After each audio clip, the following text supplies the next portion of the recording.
നമസ്കാരം.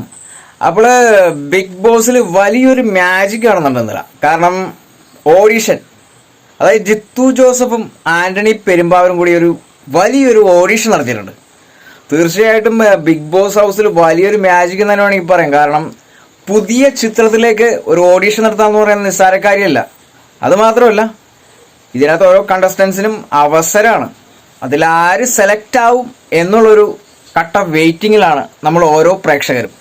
തീർച്ചയായിട്ടും ഏതാണ് ആ പുതുമുഖ താരം എന്നറിയാൻ കട്ട വെയിറ്റിംഗ് തന്നെയാണ്. എന്തായാലും ലാലേട്ടൻ്റെ വരവോടുകൂടി അത് അറിയാൻ പറ്റുമെന്നാണ് നമ്മൾ വിചാരിച്ചിരിക്കുന്നത്. എന്തായാലും തീർച്ചയായിട്ടും നമുക്ക് കാണാം ഇന്നത്തെ എപ്പിസോഡും ഞായറാഴ്ചത്തെ എപ്പിസോഡും. എന്തായാലും happy Saturday and happy Sunday.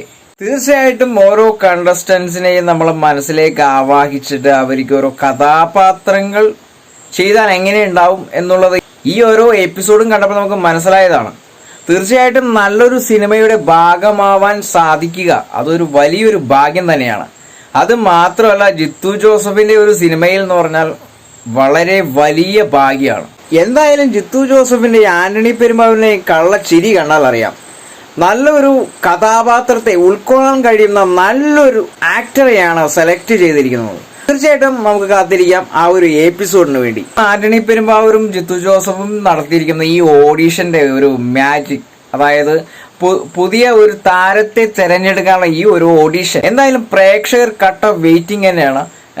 ശനിയാഴ്ചത്തെയും ഞായറാഴ്ചത്തെയും ഓരോ എപ്പിസോഡിന് ശേഷം നമുക്ക് തീർച്ചയായിട്ടും അറിയാൻ സാധിക്കും ഇതിൽ ആരാണ് ആ താരം എന്നുള്ളത്. അപ്പോൾ നിങ്ങൾ വെയിറ്റ് ചെയ്യുക. അതിനൊപ്പം തന്നെ ഏതാണ് ആ താരം എന്ന് അസ്യൂം ചെയ്ത് കമന്റ് ബോക്സിൽ ഇടുക. തീർച്ചയായിട്ടും കമന്റുകൾക്ക് വേണ്ടി വെയിറ്റിംഗിലാണ്.